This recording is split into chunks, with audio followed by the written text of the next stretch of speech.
एक बात जो हमेशा सुनने में आती है वो ये है कि ऊपर वाले का प्लान हमारे प्लान से कहीं ज्यादा बड़ा होता है। लेकिन सच कहूं तो उसे समझने में अक्सर देर हो जाती है।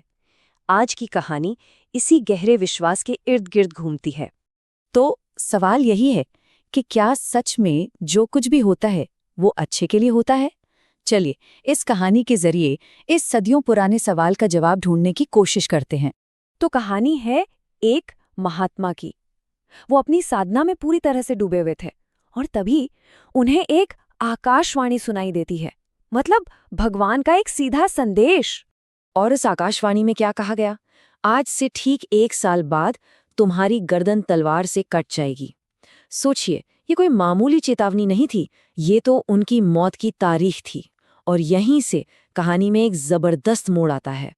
अब जरा सोचिए, अगर किसी को अपनी मौत की तारीख पता चल जाए तो वो क्या करेगा? डर जाएगा? घबरा जाएगा? चलिए देखते हैं कि इस भयानक भविष्यवाणी पर महात्मा जी ने क्या किया। और यहीं पर सबसे हैरानी की बात होती है। महात्मा जी डरे नहीं, बल्कि वो खुशी और कृतज्ञता से भर गए। उन्होंने भगवान को धन्यवाद दिया कि अरे वाह, भक्ति के लिए पूरा 1 साल और मिल गया। और उन्होंने फैसला किया कि अब से उनका हर एक पल, हर एक सांस सिर्फ और सिर्फ भगवान की भक्ति में ही बीतेगा। अपनी इस 1 साल की साधना में कोई भी रुकावट ना आए, इसके लिए महात्मा जी ने एक बहुत ही अनोखा तरीका निकाला। एक ऐसा जवाब जो हर सवाल का, हर सिचुएशन का जवाब था। उन्होंने ये तय कर लिया कि भाई अब दुनिया में कुछ भी हो, कोई आके कुछ भी कहे, उनका एक ही जवाब होगा, उसकी मौज से अच्छा हुआ। मतलब जो भी हुआ है ईश्वर की मर्जी से हुआ है और वही सबसे अच्छा है। और फिर पता है, ठीक ऐसा ही हुआ। कोई भागता हुआ आया, अरे महात्मा जी सूखा पड़ गया, वो कहते उसकी मौत से अच्छा हुआ। कोई बताता बाढ़ आ गई, सब बह गया, जवाब वही रहता। किसी किसान की फसल बहुत अच्छी हो तो भी वही जवाब, और किसी की बर्बाद हो जाए तो भी वही जवाब, उसकी मौत से अच्छा हुआ। लेकिन अब कहानी में एक ऐसे शख्स की एंट्री होती है जिसके साथ हुई एक ट्रेजेडी ने महात्मा के इस अटूट विश्वास को एक बहुत ही कठोर चुनौती दी। महात्मा का एक बहुत ही प्रिय भक्त था।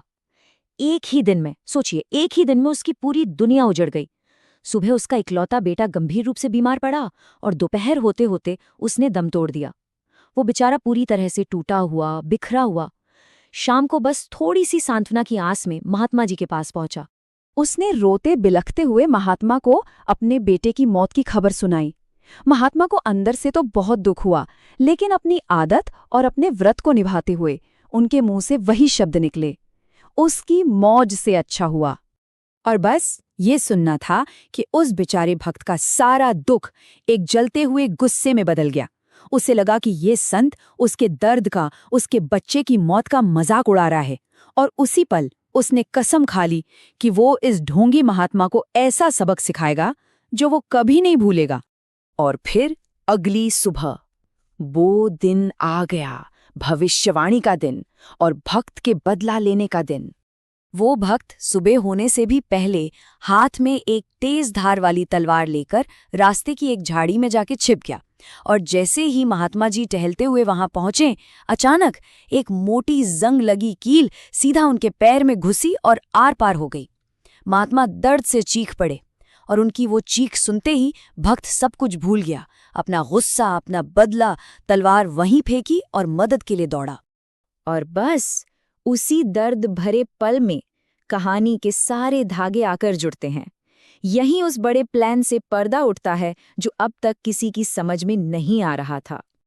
दर्द से कराहते हुए भी महात्मा ने उस भक्त को देखा और कहा, बेटा, उसकी मौज उसे बहुत अच्छा हुआ। भक्त तो गुस्से से चिल्लाया, आपका पैर लहूलुहान है और आप अब भी यही कह रहे हैं। तब महात्मा ने उसे ठीक 1 साल पहले हुई उस आकाशवाणी का राज बताया। उन्होंने उसे समझाया, देखो, आज के दिन मेरी गर्दन पर तलवार चलनी थी, लेकिन वो जो पूरे साल भर नाम सुमिरन किया ना, उसकी शक्ति ने उस बड़े से दंड को इस छोटी सी चोट में बदल दिया। जो मौत का दिन था वो एक बड़ी पीड़ा में बदलकर टल गया। महात्मा ने भक्त से कहा, तुम ये मत सोचो कि झाड़ी में तुम छिपे थे। नहीं, वो तो काल था जो तुम्हारा रूप लेकर आया था। पर देखो, भगवान के नाम की शक्ति, उसने मौत को भी मात दे दी। तो देखिए, ये कहानी हमें क्या याद दिलाती है कि कभी-कभी जो हमें एक छोटी चोट या एक बुरा अनुभव लगता है, वो असल में हमें किसी बहुत बड़ी मुसीबत से बचा रहा होता है। ऊपर वाले का बड़ा प्लान हमेशा हमारी समझ के दायरे में हो ये जरूरी नहीं, लेकिन अटूट विश्वास में वो शक्ति है जो नियति के लिखे को भी बदल सकती है। तो अब सोचने वाली बात बस यही है कि किसी की जिंदगी में जो एक कील चुभ रही है, क्या पता वो उसे किस तलवार से बचा रही हो।